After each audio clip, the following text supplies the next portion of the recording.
जय हिंद दोस्तों। स्वागत है आप सभी का हमारे यूट्यूब चैनल ट्रिक स्टडी पर। दोस्तों आज हम लोग पढ़ने वाले हैं क्लास 10 का एक चैप्टर है प्रकाश का परावर्तन।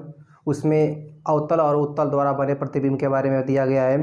तो आज हम लोग पढ़ने वाले हैं अवतल दर्पण द्वारा बना प्रतिबिंब कि अवतल दर्पण से कितने प्रकार के प्रतिबिंब बनते हैं, उनकी कंडीशन क्या होता है, वस्तु को कहाँ पर रखेंगे तो उसका प्रतिबिंब कहाँ बनेगा। बहुत ही मज़ेदार वीडियो आप लोग के होने वाला है, तो आप लोग इस वीडियो को लाइक कर दीजिएगा, इस वीडियो को हर जगह शेयर कर दीजिएगा। अगर आप चैनल पर नए हैं तो चैनल को सब्सक्राइब कर दीजिएगा। तो चलिए हम लोग बिना देरी किए इस वीडियो को शुरू करते हैं।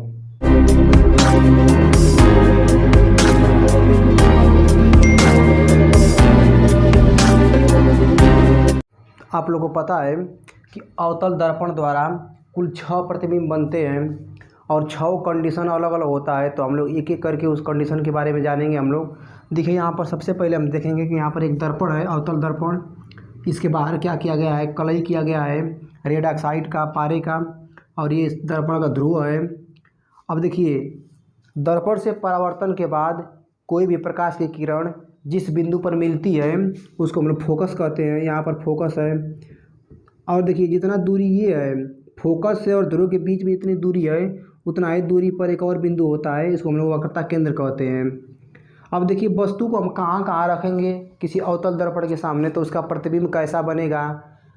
तो देखिए सबसे पहले हम वस्तु को रखेंगे अनंत पर। अनंत का मतलब कि बहुत दूर, उसका कोई मतलब जगह फिक्स नहीं है। मान ले रहे हैं कि यहाँ पर अनंत है, तो पहला कंडीशन तो हमारा ये हो गया कि वस्तु को रख देंगे अनंत पर, तो उसका प्रतिबिंब कहाँ बनेगा उसको देखेंगे।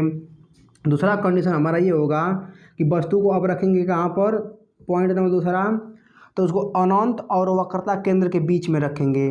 इमेज नंबर दूसरा हो जाएगा, ये हमारा कंडीशन नंबर दूसरा हो जाएगा। अब कंडीशन नंबर तीसरा कहाँ पर रखेंगे, इसको रख देंगे हम सी पर। कंडीशन नंबर 3 हमारा हो जाएगा कि जब वस्तु को हम वक्रता केंद्र पर रखेंगे तो कंडीशन नंबर 3 हो जाएगा।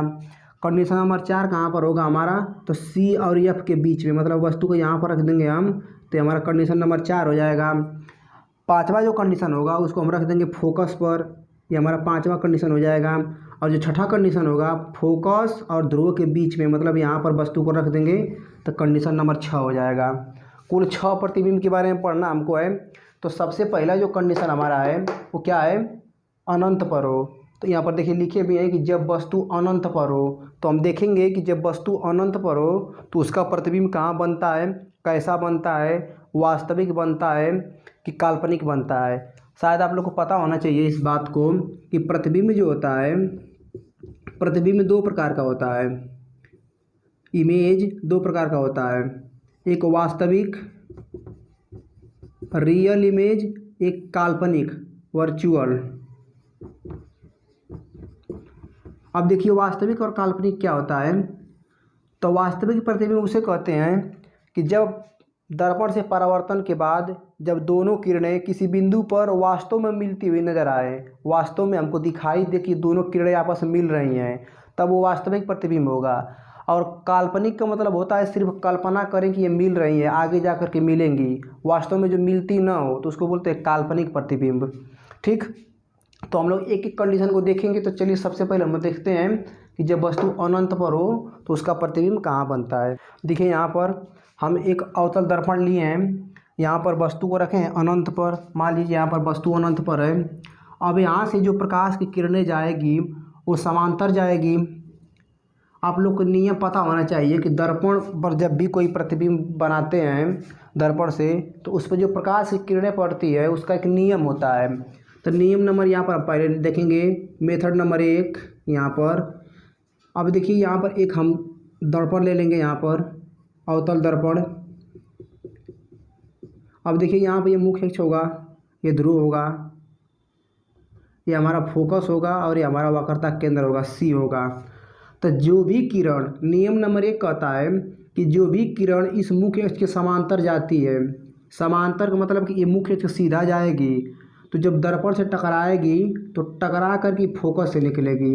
इसका एक कंडीशन होता है कि जब भी ये किरण समांतर जाती है इस मुख्य अक्ष के, तो दर्पण से परावर्तन के बाद ये फोकस से होकर ही जाएगी। ठीक, ये मेथड नंबर 1 है, इसका कंडीशन नंबर 1 कह सकते हैं इसको हम। अब मेथड नंबर दूसरा क्या कहता है, अब इसको एक और दर्पण बनाएंगे हम लोग इसको समझने के लिए। इसका जो रूल्स है, रूल्स समझना बहुत ज़रूरी है। अगर रूल्स समझ जाएंगे तो इसको एग्ज़ाम में आसानी से ड्रा कर सकते हैं। ये हमारा ध्रुव हो गया, यहाँ पर ये फोकस और ये हमारा वक्रता केंद्र है। तो हम लोग मेथड नंबर 1 में क्या देखे हैं कि जो समांतर जाती है तो टकराने के बाद फोकस से जाती है। अब की बार क्या किए, अब समांतर न जा करके इस बार क्या किया है कि फोकस से चली गई है यप से। तो जब फोकस से जाएगी तो जब दर्पण से टकराएगी तो टकराने के बाद ये मुख्य के समांतर हो जाएगी। कंडीशन वही है, सिर्फ इसमें थोड़ा सा ऊपर नीचे हो गया है। इसमें समांतर गई थी तो फोकस से गई है, और इसमें फोकस से गई तो समांतर हो गई है। दोनों कंडीशन सेम ही है लगभग। अब कंडीशन नंबर 3 क्या कहता है इसमें, कंडीशन नंबर 3 कहता है हमारा कि अगर जो किरण न तो समांतर जाए और न तो फोकस से जाए, वो जाए अगर सी से जाए तब क्या होगा। तो इसको भी देख लेते हैं कि जो किरण अगर सी से जाए, अब समांतर चली गई फिर फोकस से चली गई, अब दोनों को छोड़ करके एक अलग रास्ते से जाए, अगर सी से जाए तो सी से जाने वाली जो भी किरणें होती हैं, वक्रता केंद्र से जाने वाली जो भी किरणें होती हैं, तो दर्पण से परावर्तन के बाद उसी मार्ग में वापस लौट जाती हैं। तो ये सी से इस तरह जाएगी और जब टकराएगी तो वापस लौट जाएगी। ये यही 3 कंडीशन है कि जो समांतर जाएगी टकराने के बाद फोकस से जाएगी, दूसरी जो होगी वो फोकस से जाएगी तो टकराने के बाद समांतर हो जाएगी, और तीसरा जो होगा सी से जाएगी तो उसी मार्ग में वापस लौट जाएगी। अब देखिए यहाँ पर जो कंडीशन हमारा है, जब वस्तु को हम रखें अनंत पर, अब देखिए अनंत से जाएगी, एक किरण आ रही है, अब पता नहीं कहाँ से आ रही है, अब सिर्फ कल्पना की मान लीजिए अनंत यहीं से मान लिए हम, यहाँ से जा रही है तो अनंत से जाएगी सीधी जाएगी ये, तो टकराने के बाद ये फोकस से जाएगी इस तरह निकलेगी, इसमें जाएगी जो भी किरणें जाएंगी टकराने के बाद सब फोकस से निकलेगी इस तरह। अब मान लीजिए नीचे से भी जा रही है किरण, यहाँ से भी समांतर गई है, टकराने के बाद फोकस से निकलेगी ये, टकराने के बाद कहाँ से निकलेगी ये फोकस से। तो जो भी किरणें जा रही है समांतर जाकर टकराने के बाद फोकस से, जहाँ पर दोनों किरणें आपस में काटेंगी, दोनों किरणें जब एक दूसरे को जिस बिंदु पर काटती हैं उसका इमेज वहीं पर बनता है। तो अब बताइए जब अनंत से जो किरण आ रही है दर्पण से टकराने के बाद कहाँ काट रही है, फोकस पर काट रही हैं, अर्थात इसका इमेज कहाँ पर बनेगा, फोकस पर बनेगा, और वस्तु से बहुत छोटा बनेगा। और क्या बनेगा, अगर इसके प्रकृति के बारे में पूछें कि इसका प्रकृति के बारे में बताइए, हम तो ये तो जान गए कि वस्तु को जब रखेंगे अनंत पर तो उसका इमेज फोकस पर बनेगा। अब इसकी प्रकृति के बारे में पूछ दे प्रकृति, तो हम लिख देंगे कि जब वस्तु को अनंत पर रखते हैं तो उसका प्रतिबिंब बनता है फोकस पर, वस्तु से छोटा, वस्तु से बहुत छोटा, ये बहुत छोटा होगा, वास्तविक और उल्टा बनेगा, ठीक ना। ये उल्टा प्रतिबिंब बन रहा है क्योंकि नीचे से भी काट रहे हैं यहाँ पर दूसरे को, यहाँ पर उल्टा बनेगा इसका प्रतिबिंब, ठीक। तो ये इसका पहला कंडीशन था। अब हम लोग कंडीशन नंबर 2 पढ़ेंगे, जब वस्तु को कहाँ पर रखेंगे, अनंत और वक्रता केंद्र के बीच में। तो चलिए हम लोग देख लेते हैं कंडीशन नंबर 2, आप लोग इसका स्क्रीनशॉट ले लीजिए। चलिए हम लोग अगला कंडीशन देखते हैं, कंडीशन नंबर 2 यहाँ पर, जब वस्तु को हम कहाँ रख देंगे, जब वस्तु अनंत और वक्रता केंद्र के बीच में हो, मतलब कि अब वक्रता केंद्र है और इधर अनंत, अभी देखें हम वस्तु को मान लीजिए यहाँ पर रख दिए हैं हम, अब यहाँ पर जब वस्तु को रख दिए हैं वक्रता केंद्र और अनंत के बीच में। इससे पहले हम लोग क्या देखे हैं कि जब वस्तु को रखे थे अनंत पर तो बना था फोकस पर, अब रख दिए अनंत और वक्रता केंद्र के बीच में, तब इसका इमेज कहाँ बनेगा। अब देखिए यहाँ से एक प्रकाश की किरण जाएगी यहाँ से वस्तु से मुख्य के समांतर। अब देखिए जो भी किरण समांतर जाती है, मुख्य अक्ष के समांतर जो भी किरण जाएगी तो टकरा कर फोकस से निकलेगी, ये फोकस से इस तरह निकल जाएगी, ये कंडीशन हो गया। अब दूसरी जो किरण होगी वो वक्रता केंद्र से जाएगी, दूसरी किरण जाएगी आपका यहाँ से वक्रता केंद्र से होते हुए। तो आपको पता है कि जो किरण वक्रता केंद्र से जाती है तो क्या होती है, उसी मार्ग में वापस लौट जाती है, ये उसी मार्ग में चली भी जाएगी ये। अब दोनों किरणें एक दूसरे को जहाँ पर काटेंगी उसका इमेज वहीं पर बनेगा, देखिए यहाँ पर काट रही हैं वक्रता केंद्र और फोकस के बीच में, इसका इमेज यहीं पर बन जाएगा। तो जब वस्तु को हम रखेंगे अनंत और वक्रता केंद्र के बीच में तो उसका इमेज कहाँ बनेगा, वक्रता केंद्र और फोकस के बीच में बनेगा। कैसा बनेगा, वस्तु से छोटा बनेगा, वास्तविक बनेगा और उल्टा बनेगा। आप लोग को तो और कंडीशन में लिखना पड़ेगा ये कि उसका प्रकृति क्या होती है, तो उसकी प्रकृति होती है वस्तु से छोटा, वास्तविक और उल्टा। तो एक कंडीशन ये हो गया आपका कि जब वस्तु को रखेंगे अनंत और वक्रता केंद्र के बीच में तो उसका प्रतिबिंब बनेगा हमारा वक्रता केंद्र और फोकस के बीच में। आप लोग इसका भी स्क्रीनशॉट ले लीजिए। अगला कंडीशन देखते हैं हम लोग, कंडीशन नंबर 3 कि वस्तु को अब रखेंगे हम लोग यहाँ पर वक्रता केंद्र पर रखेंगे, उसका कंडीशन देख लेते हैं हम लोग। स्क्रीनशॉट ले लीजिए। हम लोग देखते हैं कंडीशन नंबर 3 कि जब वस्तु को वक्रता केंद्र पर रख देंगे हम, कहाँ पर, वक्रता केंद्र पर यानी कि सी पर। अब वस्तु को हम यहाँ पर रख दिए हैं। अब पूछेगा कि वस्तु को जब सी पर रखेंगे तो उसका प्रतिबिंब कहाँ पर बनेगा। ये इम्पोर्टेंट भी है, यूपी बोर्ड में बहुत बार एग्जाम में पूछ भी चुका है ये कि वस्तु को सी पर जब रखते हैं तो उसका प्रतिबिंब कहाँ पर बनता है। तो चलिए देख लेते हैं हम लोग। अब देखिए यहाँ से एक किरण जाएगी मुख्य के समांतर जाएगी। तो आप लोग को पता हो गया है ये बात कि जो भी किरण मुख्य के समांतर जाती है टकरा कर कहाँ से निकलती है, फोकस से निकलती है। ये फोकस से चली जाएगी, एक किरण गई फोकस से। अब जो दूसरी किरण होगी वो सी से नहीं जा पाएगी, क्योंकि कोई भी वस्तु जब जिस बिंदु पर होती है उस बिंदु से वो नहीं जा पाती है। तो अब ये सी पर है तो सी से नहीं जा पाएगी, तब इसका दूसरा रास्ता कहाँ से है, ये फोकस से जाएगी। एक समांतर गई तो फोकस से निकली है और जो दूसरी किरण होगी वो फोकस से जाएगी। तो हमको ये बात पता है कि जो भी किरण फोकस से जाती है वो क्या होती है, वो मुख्य के समांतर हो जाती है। थोड़ा सा इसको हम सीधा बना लेंगे, इस तरह जाएगी। आप लोग स्केल से नाप कर बनाएंगे तो ये फोकस से गई तो मुख्य से समांतर हो जाएगी। तो अब ये समांतर हो जाएगी इस तरह कुछ। अब देखिए दोनों किरणें एक दूसरे को कहाँ पर काट रही हैं, तो सी पर काट रही हैं, यहाँ पर काट रही हैं।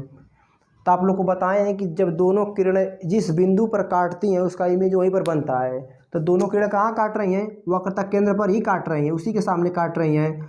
और इसका जो इमेज होता है, जो प्रतिबिंब होता है, वो वक्रता केंद्र पर ही बनता है। तो ये परीक्षा में पूछ चुका है कई बार कि वस्तु को कहाँ पर रखते हैं कि उसका इमेज वहीं पर बनता है। तो वस्तु को वक्रता केंद्र पर रखेंगे तो उसका प्रतिबिंब वक्रता केंद्र पर ही बनेगा और वस्तु के बराबर बनेगा, वास्तविक और उल्टा बनेगा। इसका आप लोग इमेज इस तरह ड्रा कर सकते हैं। इस तरह चली गई है समांतर। बहुत सिंपल सा इसका ये इमेज है, कुछ करना नहीं है। वस्तु को सी पर रख देंगे, एक किरण जाएगी समांतर, फोकस से निकलेगी, दूसरी किरण जाएगी फोकस से। आप लोग थोड़ा इसको नाप करके बनाएंगे तो मिस्टेक नहीं होगा। दूसरी किरण जाएगी आपका इस तरह फोकस से तो समांतर हो जाएगी, और दोनों किरणें एक दूसरे को कहाँ पर काट रही हैं, तो वक्रता केंद्र पर काट रही हैं, और इसका इमेज यहीं पर बनेगा। और प्रकृति क्या होगी, इमेज की प्रकृति क्या होगी, तो वस्तु के बराबर प्रतिबिंब बनेगा, उल्टा बनेगा और वास्तविक बनेगा। ये इसकी प्रकृति होगी। तो आप लोग इसका भी स्क्रीनशॉट ले लीजिए। हम लोग बढ़ते हैं कंडीशन नंबर 4 की तरफ कि अब वस्तु को कहाँ पर रखेंगे। अगली बार तो हम रख देंगे सी और एफ के बीच में। एक एक स्टेप हम बढ़ाते जा रहे हैं। पहले अनंत पर रखे हैं, उसके बाद हम लोग यहाँ पर रख दिए थे वक्रता केंद्र और अनंत के बीच में। अब की बार रख दिए वक्रता केंद्र पर। अब की बार कहाँ रखेंगे हम लोग, सी और एफ के बीच में रखेंगे हम लोग। तो स्क्रीनशॉट ले लीजिए। अगला कंडीशन हम लोग देख लेते हैं। हम लोग कंडीशन नंबर 4, अब वस्तु को रखें हम लोग कहाँ पर, जब वस्तु वक्रता केंद्र और फोकस के बीच में हो, मतलब कि यहाँ पर हो, वक्रता केंद्र और फोकस के बीच में। जब वस्तु को सी और एफ के बीच में रखेंगे, वक्रता केंद्र और फोकस के बीच में, तब इसका प्रतिबिंब कहाँ पर बनेगा। इसका इमेज ड्रा करते हैं। अब देखिए एक किरण जाएगी मुख्य के समांतर। अब जो समांतर जाएगी दर्पण से टकराएगी यहाँ से, तो कहाँ से निकलेगी, वो फोकस से जाएगी। हम फोकस से गुजार दिए हैं। इसका इस तरह हम लोग इमेज बना लेंगे। ये तीर दिखा देंगे इस तरह की जा रही है किरण। अब दूसरी कंडीशन कहाँ से जाएगी, ये दूसरी कंडीशन इसका होगा फोकस से। तो एक समांतर गई तो फोकस से निकली, अब एक जाएगी फोकस से तो समांतर हो जाएगी। अब यहाँ से देखिए गई समांतर, अब फोकस से जाएगी तो समांतर हो जाएगी यहाँ से, ये इस तरह समांतर गुजरेगी। अब देखिए एक दोनों किरणें आपस में यहाँ पर काट रही हैं, दर्पण के इसके पीछे काट रही हैं, मतलब सी के पीछे। तो इसको हम कह सकते हैं कि कहाँ पर काट रही हैं, तो इधर अनंत है और वक्रता केंद्र है, तो अनंत और वक्रता केंद्र के बीच में काटेंगी। इसका मतलब कि जब वस्तु को हम रखेंगे वक्रता केंद्र और फोकस के बीच में, तो इसका प्रतिबिंब बनेगा अनंत और वक्रता केंद्र के बीच में। और इमेज का क्वालिटी क्या होगा, उसकी प्रकृति क्या होगी, तो वस्तु से बड़ा होगा इसका इमेज, उल्टा होगा और वास्तविक होगा। ये इसका प्रकृति होगी। आप लोग इसका भी स्क्रीनशॉट ले लीजिए, बहुत आसान है। आप लोग थोड़ा इसको स्केल से नाप करके बनाएंगे तो इसमें दिक्कत नहीं होगा। थोड़ा इस मार्कर से थोड़ा सा बिसाइड हो रहा है तो आप लोग इस तरह से इसको ड्रा कर सकते हैं आसानी से। तो इसका भी एरो बना दे रहे हैं कि इस तरह आई है, ये फोकस से होकर चली गई है और ये समांतर होती जा रही है किरण। और दूसरे को कहाँ पर काट रही है, एक किरण आ रही है और एक किरण जा रही है, इन दोनों को कहाँ पर काट रही हैं सभी, तो इधर सी के बगल में काट रही है। बगल का मतलब वो करता केंद्र, और इधर अनंत है, इसके बीच में ये इमेज बनेगा, ये उल्टा बनेगा, वास्तविक और वस्तु से बड़ा बनेगा। स्क्रीनशॉट लीजिए इसका भी। अगला हम लोग कंडीशन नंबर 5 पढ़ते हैं। चलिए हम लोग देखते हैं कंडीशन नंबर 5। और कंडीशन नंबर 5 क्या कर रहा है कि जब वस्तु फोकस पर हो, ठीक ना। अब की बार वस्तु को हम फोकस पर रख देंगे। आप लोग को याद होगा कि जब हम लोग पहला प्रतिबिंब बनाए थे तो वस्तु को कहाँ पर रखे थे, अनंत पर, तो उसका प्रतिबिंब बना था फोकस पर। तो अब वस्तु को रखे हैं फोकस पर, तो प्रतिबिंब कहाँ पर बनेगा, अनंत पर। अभी इसका हम इमेज ड्रा कर लेते हैं। देखिए यहाँ से एक वस्तु समांतर जाएगी, यहाँ से किरण वस्तु से समांतर जाएगी, तो कहाँ से निकलेगी, ये फोकस से निकलेगी, फोकस से चली जाएगी। अब देखिए दूसरी जो किरण होगी वो एफ से नहीं होकर जा पाएगी, क्योंकि अभी आप लोग को बताएं कि कोई भी वस्तु जिस बिंदु पर होती है उस बिंदु से किरण नहीं जा पाती है। तो अब क्या करेंगे हम कि कल्पना करके इस तरह हम मान लेंगे कि एक वस्तु जाएगी यहाँ से किरण सी से, इसको हम सिर्फ काल्पनिक करेंगे इस तरह कि एक किरण जो जाएगी सी से जाएगी। तो आपको पता है कि जो भी किरण सी से जाती है वो उसी मार्ग में वापस लौट जाती है। तो इस तरह चली जाएगी ये किरण और इस तरह जा रही है। अब दोनों किरण चलती चली जाएगी ये। अब देखिए जब वस्तु को रखते हैं फोकस पर तो उसका प्रतिबिंब बन नहीं पाता है, क्योंकि एक किरण समांतर जाएगी तो फोकस से निकल जाएगी, दूसरी किरण एफ से नहीं जा पाएगी। तो इसको कल्पना मात्र हम इस तरह दर्पण से भेजेंगे तो टकरा कर उसी मार्ग में वापस चली जाएगी। अब दोनों किरणें एक दूसरे को कभी नहीं काटती हैं, लेकिन कल्पना किया जाता है कहीं जा कर के अनंत पर ये दोनों किरणें अपने आप में काटेंगी, ठीक ना। और इसका प्रतिबिंब अनंत पर बनेगा और वस्तु से बहुत बड़ा बनेगा, वास्तविक सॉरी काल्पनिक बनेगा। हम लोग कल्पना कर रहे हैं ना, वास्तव में तो नहीं काट रहा है ये, हम लोग कल्पना कर रहे हैं। तो ये कंडीशन पूछ सकता है कि जब वस्तु को फोकस पर रखते हैं तो उसका प्रतिबिंब कहाँ पर बनता है, तो अनंत पर बनता है, वस्तु से बहुत बड़ा बनेगा, काल्पनिक बनेगा और उल्टा बनेगा, ठीक ना। तो ये कंडीशन रहा जब वस्तु को फोकस पर रखते हैं। बहुत ही सिंपल है, आप लोग इसको आसानी से ज्ञात कर सकते हैं, ठीक ना। यहाँ पर मान लीजिए कि दर्पण M1 M2 है, मिट गया है, ठीक। ये फोकस है, ध्रुव है, यहाँ पर वस्तु को हम रख दिए हैं फोकस पर। एक किरण समांतर गई है, फोकस से निकल गई है, दूसरी किरण फोकस से नहीं जा पाएगी, तो कल्पना मात्र इसको बढ़ाएंगे, ये उसी मार्ग में वापस चली जाएगी और दोनों कहीं जा करके अनंत पर कहीं काटेंगी ये दोनों किरणें और इनका इमेज अनंत पर बनेगा। तो फोकस पर रखी वस्तु का प्रतिबिंब अनंत पर बनता है। अब एक स्टेप आगे आए, जब वस्तु को फोकस और ध्रुव के बीच में रख देंगे। अब यहाँ पर वस्तु को रखेंगे तो उसको भी हम देख लेते हैं, आप लोग इसका स्क्रीनशॉट ले लीजिए।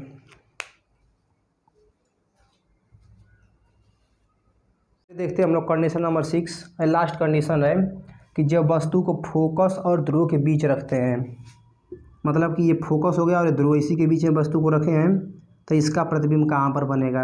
अब देखिए एक किरण समांतर जाएगी तो कहाँ से निकलेगी, ये आप लोगों को पता है कि फोकस से निकल कर इस तरह चली जाएगी, समांतर गई और फोकस से चली गई। अब दूसरी किरण न तो फोकस से जाएगी और न तो सी से जाएगी, ठीक। तो जब फिर इसका इमेज कैसे बनेगा, तो हम क्या करेंगे, कल्पना मात्र इसको हम इस तरह आगे बढ़ाएंगे, सी से कल्पना करके हम मान लेंगे कोई किरण जो है वो सी से जाएगी, कल्पना करेंगे हम लोग इस तरह। तो हमको पता है कि जो भी किरण सी से जाती है वो क्या होती है, उसी मार्ग में वापस चली जाती है। अब कंडीशन ये है कि जब तक दोनों किरणें काटेगी नहीं तब तक इमेज बनेगा नहीं। एक बार दोनों किरणें अनंत पर कहीं काट चुकी हैं, जब कहाँ पर रखे थे, फोकस पर, तो अब तो वहाँ पर बनेगा नहीं, क्योंकि फोकस से आगे वस्तु बढ़ चुकी है, तो अब वहाँ पर नहीं काटेगी बार बार। तब क्या करेंगे हम कि इस किरण को क्या करेंगे हम कि यहाँ से इसको हम आगे बढ़ाएंगे। जो ये किरण जा रही है हम मान ले रहे हैं कि ये आगे बढ़ेगी, कल्पना करके दर्पण के पीछे जाएगी, ये इस तरह, इसको हम इधर थोड़ा बढ़ा दे रहे हैं और ये दर्पण के पीछे जाएगी, इस तरह जाएगी। और इसको क्या करेंगे हम कि इसको भी इधर आगे बढ़ाएंगे, थोड़ा सा हम टेढ़ा बना दिए, आपको इस तरह बनाना होगा, इस साइड में जाएगी ये सीधा निकलेगी इस तरह, और ये जाएगी इस तरह, और एक दूसरे को दर्पण के पीछे काटेंगे, यहाँ पर काट रही है देखिए, और इसका इमेज वहीं पर बनेगा। तो ये कंडीशन पूछता है कि जब वस्तु को ध्रुव और फोकस के बीच में रखते हैं तो उसका प्रतिबिंब कहाँ पर बनता है। तो दर्पण के पीछे बनता है, काल्पनिक बनता है और सीधा बनता है। ये जो लास्ट स्टेप है ये बहुत ही इंपॉर्टेंट है। इसमें कल्पना किए हैं हम लोग, वास्तव में किरण जा नहीं रही है, हम लोग सिर्फ डैश डैश करके कल्पना किए हैं कि इस तरह पीछे बढ़ाने पर शायद ये काटे, क्योंकि इधर तो काटेगी नहीं, इधर कभी कट भी नहीं करेगी। तो हम सी से एक किरण गुजारेंगे कल्पना करके आगे, जो उसी मार्ग में चली जाएगी। एक यप से गुजारेंगे हम लोग तो इस तरह तो भी आगे बढ़ाएंगे, तो कल्पना करेंगे हम। तो इसका कंडीशन ये हो सकता है कि जब वस्तु को फोकस और ध्रुव के बीच में रखते हैं यहाँ पर, तो इसका प्रतिबिंब दर्पण के पीछे बनता है, वस्तु से बड़ा बनता है, काल्पनिक और सीधा बनता है। इसका प्रकृति में लिख लेंगे, प्रकृति में कि वस्तु से बड़ा, सीधा और काल्पनिक, क्योंकि हम कल्पना कर रहे हैं, ये इसकी प्रकृति है प्रतिबिंब की। तो ये 6 कंडीशन रहा, और आप लोग को 6 में से अब पक्का आप लोग को एक कंडीशन पूछ सकता है कोई ना कोई एग्जाम में। तो आप लोग को अगर वीडियो पसंद आया होगा तो वीडियो को लाइक कर दीजिएगा। आप लोग कमेंट करके बताइएगा कि ये वीडियो आप लोग को कैसा लगा है। तो बहुत जल्द ही हम लोग मिलेंगे नए चैप्टर के साथ, तब तक के लिए जय हिंद।